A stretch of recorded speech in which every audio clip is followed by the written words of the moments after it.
Good morning. We continue today with our Christian classic, Richard Sibbes, The Bruised, reading today chapter 21.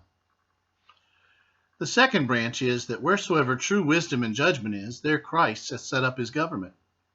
Because where wisdom is, it directs us not only to understand, but to order our ways aright. Where Christ by his Spirit as a prophet teaches, he likewise as a king by his Spirit subdues the heart to obedience of what is taught. This is that teaching which is promised of God, when not only the brain, but the heart itself is taught. When men do not only know what they should do, but they are taught the very doing of it. They are not only taught that they should love, fear, and obey, but they are taught love itself and fear and obedience itself. Christ sets up his chair in the very heart and alters the frame of that, and makes his subjects good, together with the teaching of them to be good. Other princes can make good laws, but they cannot write them on people's hearts. Jeremiah 32:40.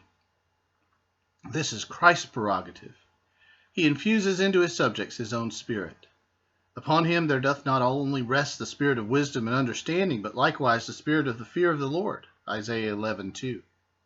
The knowledge which we have of him from himself is a transforming knowledge. 2 Corinthians 3:18. The same Spirit that enlightens the mind inspires gracious inclinations into the will and affections, and infuses strength into the whole man. As a gracious man judges as he should, so he affects and doth as he judges, and his life is a commentary of his inward man. There is a sweet harmony betwixt God's truth, his judgment, and his whole conversation. The heart of a Christian is like Jerusalem when it was at its best, a city compact within itself.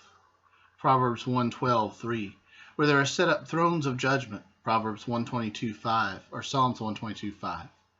Judgment should have a throne in the heart of every Christian. Not that judgment alone will work a change. There must be grace to alter the bent and sway of the will before it will yield to be wrought upon by the understanding. But God has so joined these together that whensoever he doth savingly shine upon the understanding, he gives a soft and pliable heart. For without a work upon the heart by the Spirit of God, it will follow its own inclination to that which it affecteth, whatsoever the judgment shall say to the contrary. There is no connatural proportion betwixt an unsanctified heart and a sanctified judgment. For the heart unaltered will not give leave to the judgment coldly and soberly to conclude what is best, as the sick man, while in his aguish distemper corrupteth his taste, is rather desirous to please that than to hearken what the physician will speak. Judgment hath not power over itself where the will is unsubdued, for the will and affections bribe it to give it sentence for them. When any profit or pleasure shall come in competition with that which the judgment in general only think to be good, and therefore it is for the most part in the power of the heart, what the understanding shall judge and determine in particular things. Where grace hath brought the heart under, there were unruly passions. Do not cast such a mist before the understanding, but that in particular it seeth that which is best. And base respects, springing from self-love, do not alter the case, and bias the judgment into a contrary way. But that which is good in itself shall be good unto us, although it cross our particular worldly interest. Use.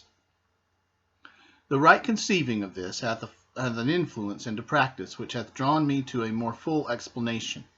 This will teach us the right method of godliness, to begin with judgment, and then to beg God, together with illumination, holy inclinations of our will and affections, that so perfect government may be set up in our hearts, and that our knowledge may be with all judgment, Philippians 1:9, that is, with experience and feeling. When the judgment of Christ is set up in our judgments, and thence by the Spirit of Christ brought into our hearts, then it is proper, in its proper place and throne. And until then, truth doeth no good, but helpeth to condemn us. The life of a Christian is a regular life, and he that walks by the rule, Galatians 5:16, of the new creature, peace shall be upon him. He that despises his way and loves to live at large, seeking liberty to all the flesh, shall die, Proverbs 19:16. And it is made good by St. Paul, if we live after the flesh, we shall die, Romans 8:13. We learn likewise that men of an ill-governed life have no true judgment.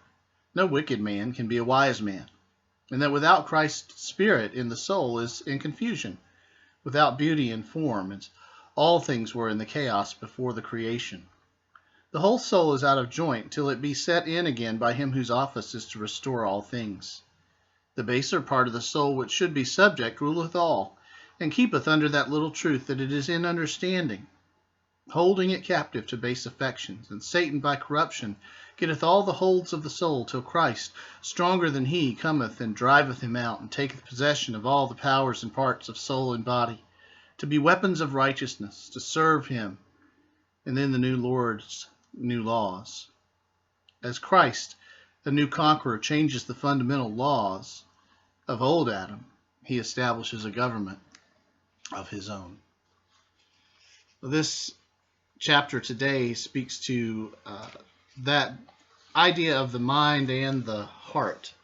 And the Bible uses those, in a sense, oftentimes somewhat interchangeably.